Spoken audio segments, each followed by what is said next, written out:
y'all, welcome back to my channel. It's your girl Lauren Haven here at the Nail Haven, and today we're going to be doing a video on base application / prep for press-on nails. So let's get straight into this video. First things first, I'm going to go over the things that you'll need. One of the first things that you'll need are the press-on nail stands. I do have some linked in my Amazon storefront, which I'll make sure to link down below as well for you guys. Now, I'm showing you guys the difference between these two stands because I did have to go in and file the size of one of the stands with my e-file because the bigger stands they're not able to hold the pinky nails. Or you can just simply buy press-on nail stands that already come that small. Next thing you'll need is some scissors and some double-sided sticky tape. I know some people like to use the putty. I personally like to use the double-sided tape because it holds better, in my opinion. It also, it's very strong when you're going in and filing the nails. They don't pop off. So I'm just going in, placing the tape on the nail. Now the width of tape that I get fits on my nail stands. So if you're getting like the super duper wide tape, I would suggest using the tape that I have because it'll fit on your stands better, and you don't really have to like customize the tape to fit your stands. As you can see what I'm doing, I'm literally just laying the tape across the stands and pushing the tape onto the stands to make sure they don't go anywhere, and cutting it off once I get to my desired length. But like I said, some people like to use the putty. I did originally start using the putty when I was like first doing nails, but I didn't really like how the putty was not like sticky enough. I noticed that I also would have a residue with the putty, the poster tack stuff.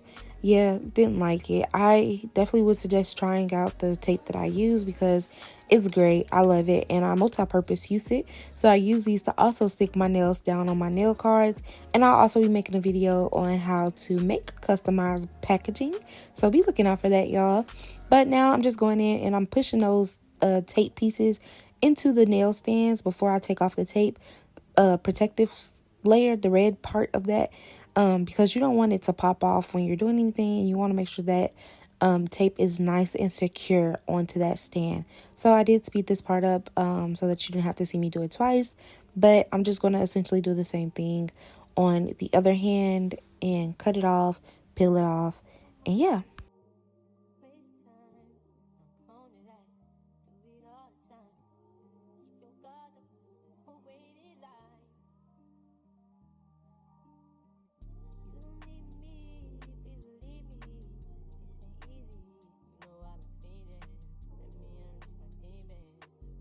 So now that we have placed our tape or whatever adhesion you like to use for your press-on nails down on your stands, you want to go ahead and grab your nail tips.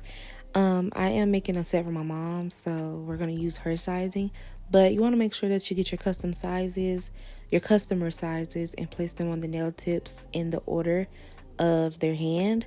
So make sure it's going from thumb to pinky or pinky to thumb. It really doesn't matter if you need to like label your stands, because my stands are labeled, but they're labeled because I make 20-piece nail sets. But if you need to label it to, identify which way is which, do that, because with my mom sizing, her fingers are kind of even all the way throughout. Her pinky is smaller, which kind of helps with the indication. But I do have a girl that I get custom sets for. Her fingers are pretty similar in size. But yeah, so I'm just going in, placing down those nails on the stand. Now at this point, it is important to make sure that you're properly placing them on the stands and that they're not uneven, because if you go in and try to, let's just say, do a French tip, it will be crooked because your nail is crooked. So make sure that at this part, it's even on the stand. Now there is a step after this that you can also check and make sure, because I do it for both. I check for both. I just didn't record me checking on this one, but like I said, it's important to make sure that your nails are evenly placed on the stands. So the next step that I do is I etch the top of my nails. I know some people do this and some people don't. I'm the type of person where I like to take as many precautionary precautionary actions before I do anything and send anything off. I like to be safe rather than sorry. So I do everything that I know that I can to make sure that the nails either can last long or, to last long. essentially. So yeah, I go in with either a 60 by, well, I showed y'all 3 different things. So I showed y'all a buffer. I also showed y'all 2 different files. I showed an 80 grit file and a 180 grit file and a 100 grit file.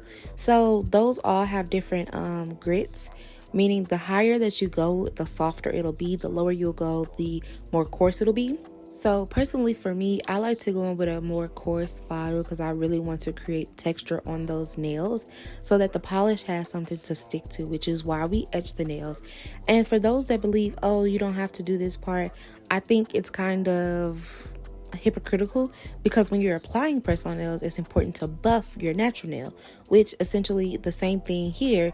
You're buffing the surface of this nail before you go in and do anything, so that you can ensure that whatever you're putting on top of that has something to grip onto. So I'm just going in with my 80 grit file and I'm roughing up the top of the nails. And I'm also going in and kind of not necessarily shaping, but sometimes when I use my file, it'll like kind of roughen up the cuticle area, which can make it uneven. Not necessarily uneven, but like a little, I don't know how to explain it, but I just go in and do one little pass just to make sure that it's all even. So I quickly want to just add that I do have a dust collector, and I do recommend for anybody that is doing nails to get a dust collector. Oop, now we sped it up. But I do recommend getting a dust collector because you don't want to be inhaling these particles of dust. I have one. I simply just don't use it because mine is too bulky in my opinion. If it was built into my desk, I'd use it more, but because it's not and I have to pull it out, plug it up and all of that, I'm lazy, okay? I'm gonna be honest. I'm lazy and I don't want to do all of that. So I just go in, do what I need to do, and clean up the dust when I'm done, which is why we put the paper towel down so that the paper towel can collect the dust. And then we're just going to throw that paper towel away when we're done. Is it as good as a dust collector? No. So definitely do use a dust collector. But like I said, I'm hard-headed. But anyway, after we go in with that 80 grit file, I'm going to take a 240 grit buffer and just slightly buff the nails to remove any ridges on the nails that might be sticking up or anything. So next, we're going to go in and wipe the nails down with alcohol to remove any like minor dust. Not minor, but like micro dust, like the little itty bitty particles of dust. We're just removing that with some alcohol. This step is optional. You don't have to do this. I've just recently started doing it, and do I see a difference? I don't know, but like I said, I'd rather be safe than sorry. So either way that I see something could be upgraded, I'll upgrade. So our next product we're going to go in with, well, our first product that we're going to go in with is base coat. So right here, I'm showing you guys to make sure to check your nails, tilt your nails backwards, and make sure that they're evenly placed on the stands. Those look pretty even to me, so I just went ahead with my base coat and started applying the product.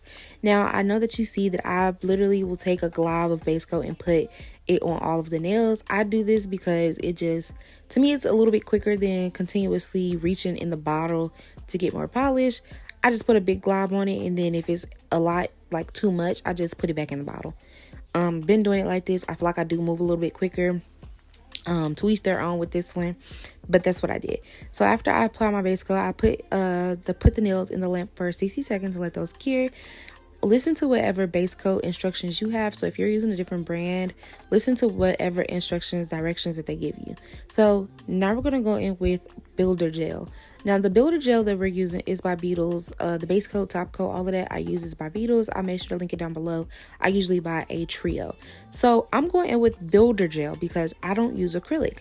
Now I like builder gel because I make 20-piece and 30-piece nail sets. Now imagine doing a 20-piece acrylic nail set. No. Builder gel is just as strong as acrylic, and if you have good quality thick tips, you really actually don't need any enhancer, any strengthener. But I go in with builder gel on my thinner tips because they are thin and you want to make sure that they are thick enough and they don't break easily and things like that. So with these tips that I'm using, I make sure to go in with a nice thick layer of builder gel, not super thick, but a decently even layer, I guess. So yeah, the builder gel that I use comes in a bottle with a brush, and you just literally brush it on like polish. Now to make sure that your nails don't become lumpy or bulky on the sides with this builder gel, hold the nails upside down for a bit and then check the nails to see, like flip them back over and check and see like, okay, do I have any lumps? Is it evenly placed, laid out on the nail or what? And then yeah, So now after that, we're going to go in with our base colors. Now I'm using Beetles for this, but Raw has a bunch of different base colors, and I'll make sure to link down below the Raw colors that I use. But because this was a set for my mom, I did go in with a chocolate brown color on the ring finger, and hopefully by the time I record this video, I'll be done with these nails. Well, not record, but edit. I'll be done with these nails so that edit. Lauren, you're editing right now. Anyway, what I'm saying is by the time I'm ready to post this video, hopefully, it's not hopefully, I should be done. So y'all will be able to see the finished product. So if you're going in and doing a nude base on all of the nails because it requires a nude base, then do that. But if you're going in where it's a design that does not have a nude base, go in with whatever color base that you're using for that nail, okay? You do not have to put a nude base on all of the nails and then go over that nude base with the color. You can go straight in with your color like I did here. So that's what I did. And I went in with 2 layers of both that chocolate brown and then my shade from Beetles, and cured both layers for 60 seconds, okay? So this is basically what I do for all of my prepping, my base application, my base prep for my press-on nails. I've been doing this ever since I pretty much started. The only thing that really probably changed was the fact that I started using builder gel. But my clients used to love my nails without the builder gel. But, you know, if I can upgrade, I'm going to upgrade. But yeah, so this is basically what I do. Sometimes I will go in and apply a layer of base coat, cure that, and then buff the surface. If you're that person that likes a matte surface, I do that as well. I didn't show it in a video because I didn't need it for these. But yeah, you can also do that. And if you have any questions on base application, you can make sure to comment them down below. Here's just a couple pictures of my nails on, well, videos of my nails on, and some others of my nails that I've done before. So I hope you guys enjoyed this video. Make sure you like, comment, and subscribe, and let me know what other type of videos y'all want to see, and I'll make sure to try to create those videos for you all. But yeah, I wanted to create this because I feel like I was becoming really repetitive in my tutorials. So now I just have a video dedicated to my base application that y'all can watch and take notes. And yeah, so I will see you guys in my next video. I hope you guys enjoyed this video. Like I said, make sure you like, comment, and subscribe, and I'll see you guys later. Bye, y'all.